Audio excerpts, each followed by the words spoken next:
नमस्कार बच्चों, कैसे हैं आप सभी का इस वीडियो में स्वागत है। बच्चों, इस वीडियो में हम सीखने क्या वाले हैं, सबसे पहले बच्चों हम इसकी बात कर लेते हैं। बच्चों, इस वीडियो में हम सीखने वाले हैं सोरठा और रोला छंद के बारे में सीखने वाले हैं। क्यों सीखने वाले बच्चों? क्योंकि बच्चों बोर्ड एग्जाम हमारे बिल्कुल अवसर पर है और रोला और सोरठा छंद का प्रश्न बोर्ड एग्जाम बच्चों पूछा जाएगा। बच्चों, इस वीडियो में हम रोला और सोरठा छंद के बारे में इस प्रकार से कंसेप्ट डिस्कस करने वाले हैं। बच्चों, इस टॉपिक का प्रश्न पेपर में 1 या 2 या 3 नंबर में पूछा जाएगा, तो बच्चों हमसे बनेगा जरूर। बच्चों, इस वीडियो में हम इसके बहुविकल्पी प्रश्न डिस्कस करेंगे कि किस प्रकार से इस टॉपिक का बहुविकल्पी प्रश्न बोर्ड एग्जाम में पूछा जा सकता है। तो बच्चों, बिना देरी किए हम इस क्लास की शुरुआत करेंगे। बच्चों, क्लास बहुत ही छोटी है, ये बच्चों वीडियो बहुत ही छोटी है। इस वीडियो को बच्चों आपको बिल्कुल शुरू से लेकर अंत तक देख के जाना है। तो बच्चों, हम इस क्लास की शुरुआत मोटिवेशन पंक्ति के साथ करेंगे ताकि बच्चों हमारे अंदर पढ़ने का जुनून आ जाए और ये क्लास बच्चों हमें इंटरेस्टिंग लगे। तो बच्चों, आपके लिए मैं मोटिवेशन लाइन लेकर आया हूँ। तो बच्चों, यहाँ पे आपको देखना है, जज्बा है, जुनून है, जज्बा है, जुनून है, हिम्मत है, हौसला है, हिम्मत है, हौसला है, अपने हर सवाल का तू खुद ही जवाब है, अपने हर सवाल का तू खुद ही जवाब है, फिर क्यों डरता है मंजिल की तरफ बढ़ने से ए मुसाफिर, फिर क्यों डरता है मंजिल की तरफ बढ़ने से, यह सिर्फ मंजिल ही नहीं, यह तेरे हौसले की उड़ान है। तो बच्चों, हम इसी मोटिवेशन लाइन के साथ हम इस धमाकेदार क्लास की शुरुआत करेंगे और यहाँ पे बच्चों सबसे पहले हम ये डिस्कस करेंगे कि यहाँ पे ये जो बहुविकल्पी प्रश्न लिखे हैं, हम थोड़ी बहुत इसके बारे में पहले बेसिक जानकारी देंगे। इसके बाद यहाँ पे जो बहुविकल्पी बच्चों प्रश्न है, इन बहुविकल्पी प्रश्न को हम जो है ऐसे ही उड़ा देंगे। तो बच्चों, सबसे पहले हम इसका बेसिक जानेंगे। तो सबसे पहले हम बात करते हैं इसकी, सबसे पहले हम बात करते हैं सोरठा। सबसे पहले बच्चों हम सोरठा छंद की बात करते हैं। सबसे पहले बच्चों मैं आपको ये बता दूं, जो छंद है, छंद का अर्थ क्या होता है, यहाँ पे मैंने लिखा हुआ है। छंद शब्द का जो अर्थ होता है बच्चों, वो क्या होता है, वो बंधन होता है। और बच्चों, इस प्रकार से भी बहुविकल्पी प्रश्न पूछा जा सकता है कि छंद शास्त्र के प्रणेता या बच्चों रचयिता कौन थे, या छंद शास्त्र के जनक कौन है। तो बच्चों याद रखेंगे कौन है, आचार्य पिंगल। इनको बच्चों याद रखेंगे। बच्चों, सबसे पहले हम जानते हैं सोरठा छंद के बारे में जानते हैं। तो बच्चों, जो हमारा सोरठा छंद होता है, इस छंद को हम कहते हैं अर्ध सममात्रिक छंद कहते हैं। बच्चों याद रखिएगा, सोरठा छंद को क्या कहते हैं, सोरठा छंद को बच्चों हम अर्ध सममात्रिक छंद कहते हैं। क्या कहते हैं बच्चों, इसको हम अर्ध सममात्रिक छंद कहते हैं। इसके बाद बच्चों, सोरठा में पहला चरण और जो तीसरा चरण होता है, बच्चों यहाँ पे जो हमारा पहला चरण और जो हमारा तीसरा चरण होता है, पहले और तीसरे चरण में बच्चों कितनी मात्राएं होती हैं, पहले और तीसरे चरण में बच्चों 11 मात्राएं होती हैं। तो ये भी बच्चों याद रखिएगा, पहले और किसे बच्चों, तीसरे, पहले और तीसरे चरण में, पहले और तीसरे चरण में बच्चों कितनी मात्राएं, 11 मात्राएं होती हैं। बच्चों ये याद रखिएगा। सोरठा छंद ये जो हमारा होता है, ये कैसा छंद होता है, तो अर्ध सममात्रिक छंद होता है। और इसमें बच्चों क्या होता है, इसमें पहले और तीसरे चरण में 11 मात्राएं होती हैं। और हमारा जो दूसरा और चौथा चरण होता है बच्चों, जो हमारा क्या होता है बच्चों, दूसरा और क्या होता है बच्चों, दूसरा और चौथा चरण होता है। दूसरे और चौथे चरण में बच्चों कितनी मात्राएं होती हैं, दूसरे और चौथे में 13 13 मात्राएं याद 13 13 मात्राएं होती हैं बच्चों, इसको भी याद रखिएगा कि इसमें दूसरे और चौथे में 13 13 मात्राएं होती हैं बच्चों। और इस चीज को भी याद रखिएगा, जो हमारा सोठा होता है ये हमारा क्या होता है, दोहे का उल्टा होता है बच्चों।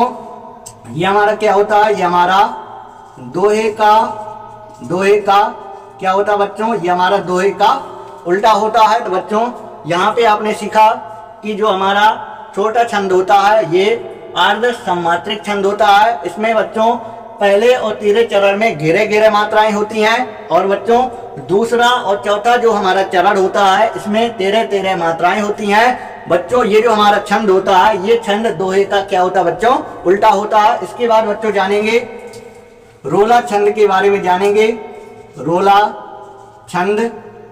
छंद के बारे में जानेंगे बच्चों। ये जो हमारा रोला छंद होता है, रोला छंद को हम सममात्रिक छंद कहते हैं। इसे बच्चों हम क्या कहते हैं, इसको हम सममात्रिक छंद कहते हैं। तो बच्चों इस प्रकार से पेपर में बहुविकल्पी प्रश्न में 1 नंबर बच्चों पूछा जा सकता है कि रोला छंद कैसा छंद है। तो ये सममात्रिक छंद है, या सममात्रिक छंद कौन सा होता है, वो हमारा रोला छंद होता है। इसके बाद बच्चों जो हमारा रोला छंद होता है इसमें कितने चरण होते हैं, ये बच्चों बहुविकल्पी में 1 नंबर में पूछा जाता है कि रोला छंद में कितने चरण होते हैं। तो बच्चों याद रखिएगा कि रोला छंद में 4 चरण होते हैं। कितने चरण होते हैं बच्चों, 4 चरण होते हैं। इसमें कितने चरण होते हैं, 4 चरण होते हैं। तो बच्चों आपने जाना कि रोला छंद सम्मात्रिक छंद है और इसमें 4 चरण होते हैं। कितने चरण बच्चों, 4 चरण होते हैं। और प्रत्येक चरण में कितनी मात्राएं, प्रत्येक चरण बच्चों प्रत्येक चरण में 4 चरण होते हैं, और प्रत्येक चरण में बच्चों कितनी मात्राएं होती हैं, 24 मात्राएं होती हैं। याद रखिएगा प्रत्येक चरण में 24 मात्राएं होती हैं। तो यहाँ पे हमारा ये 13 पॉइंट है। प्रत्येक चरण में 24 मात्राएं, प्रत्येक चरण में कितनी मात्राएं बच्चों, 24 मात्राएं होती हैं। इसके बाद एक हमारा लास्ट पॉइंट है, जो हमारा रोला छंद होता है इसमें जो हमारी मात्राएं होती हैं इसमें 11 और 13 मात्राओं पर क्या होती है, यति होती है। याद रखिएगा मोस्ट इंपॉर्टेंट ये वाला जो नीचे लिख रहा हूं इंपॉर्टेंट है। इसमें 11 व 13 मात्राओं 11 और 13 मात्राओं पर क्या होता है बच्चों, यति होती है। तो बच्चों यहाँ पे आपको ये जो मैंने डिस्कस किया, अगर आपका इतना पूरा अच्छे से तैयार हो गया है तो यहाँ पे आप ये जो बहुविकल्पी प्रश्न देख रहे हैं, आप इन बहुविकल्पी प्रश्न को पढ़कर तुरंत आंसर बता देंगे। तो चलिए हम लोग पहले पर चलते हैं। तो बच्चों इसमें हमें बताना है कि ये रोला है या सोठा है, दोहा और चौपाई बच्चों ये है ही नहीं है, तो इनको तो हम पहले कट कर देंगे, इन दोनों में कोई होगा। तो देखिए बच्चों ये हमारा पहला चरण है और ये हमारा तीसरा चरण है। पहले और तीसरे चरण को देख लेते हैं। अगर 11 मात्राएं हैं तो बच्चों हमारा कौन सा छंद होगा, छोटा छंद होगा। तो देखिए इसमें 2 मात्राएं, अगर इसमें अंगा की बिंदी है तो हम इसमें 2 मात्राएं मानेंगे, 2 3 4 इसको नहीं मानेंगे, 2 3 4 5 6 7 8 9 10 और इसमें 1 मात्रा यहाँ पे है 11। बच्चों इसमें कितनी मात्राएं हैं, 11 है। पहले चरण में बच्चों कितनी मात्राएं, 11 मात्राएं हैं। इसके बाद 1 2 3 4 5 6 7 8 9 और इसमें बिंदी रखी है 10 और 11। तो बच्चों इसमें भी 11 मात्राएं हैं। तो बच्चों कह सकते हैं पहले और तीसरे चरण में 11 मात्राएं हैं, पहले और तीसरे चरण में 11 मात्राएं हैं। तो बच्चों ये हमारा कौन सा छंद हो जाएगा, छोटा छंद हो जाएगा। इसके बाद इसमें लिखा है रोला किस प्रकार का छंद है, रोला हमारा किस प्रकार का छंद है।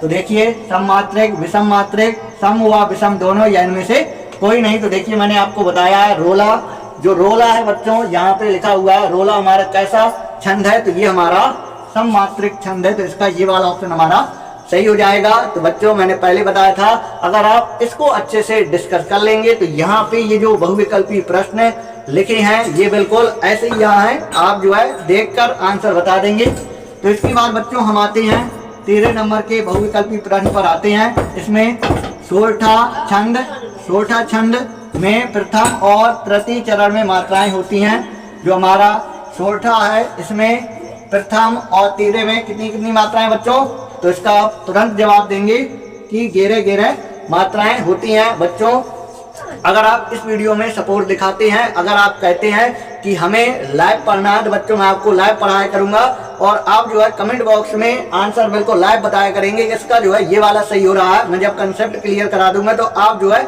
इनका आंसर तुरंत बताया करेंगे। तो बच्चों आप बताइएगा कि लाइव आपको पढ़ाया जाए, और तो आप लोग इस वीडियो को ज़्यादा से ज़्यादा अन्य बच्चों तक शेयर कर दीजिए और इस वीडियो के कमेंट बॉक्स में आप बताइए कि आपको लाइव पढ़ाया जाए। इसके बाद बच्चों आएंगे हम लोग चौथे नंबर के प्रश्न पर आएंगे। इसमें लिखा है रोला छंद में कुल कितने चरण होते हैं। तो बताया मैंने आपको रोला छंद में कितने चरण होते हैं, 4 चरण होते हैं। तो यहाँ पे हमारा इसका ये वाला ऑप्शन सही हो जाएगा। इसके बाद बच्चों आएंगे प्रश्न नंबर 5 पर। प्रश्न नंबर 5 हमसे कह रहा है रोला छंद के प्रत्येक चरण में कितनी मात्राएं होती हैं। रोला छंद के प्रत्येक चरण में कितनी मात्राएं, 24 मात्राएं होती हैं। तो हमारा इसका डी ऑप्शन बच्चों क्या हो जाएगा, करेक्ट हो जाएगा। इसके बाद छंद के कितने भेद होते हैं बच्चों, इसका आंसर आप लोग याद रखिएगा।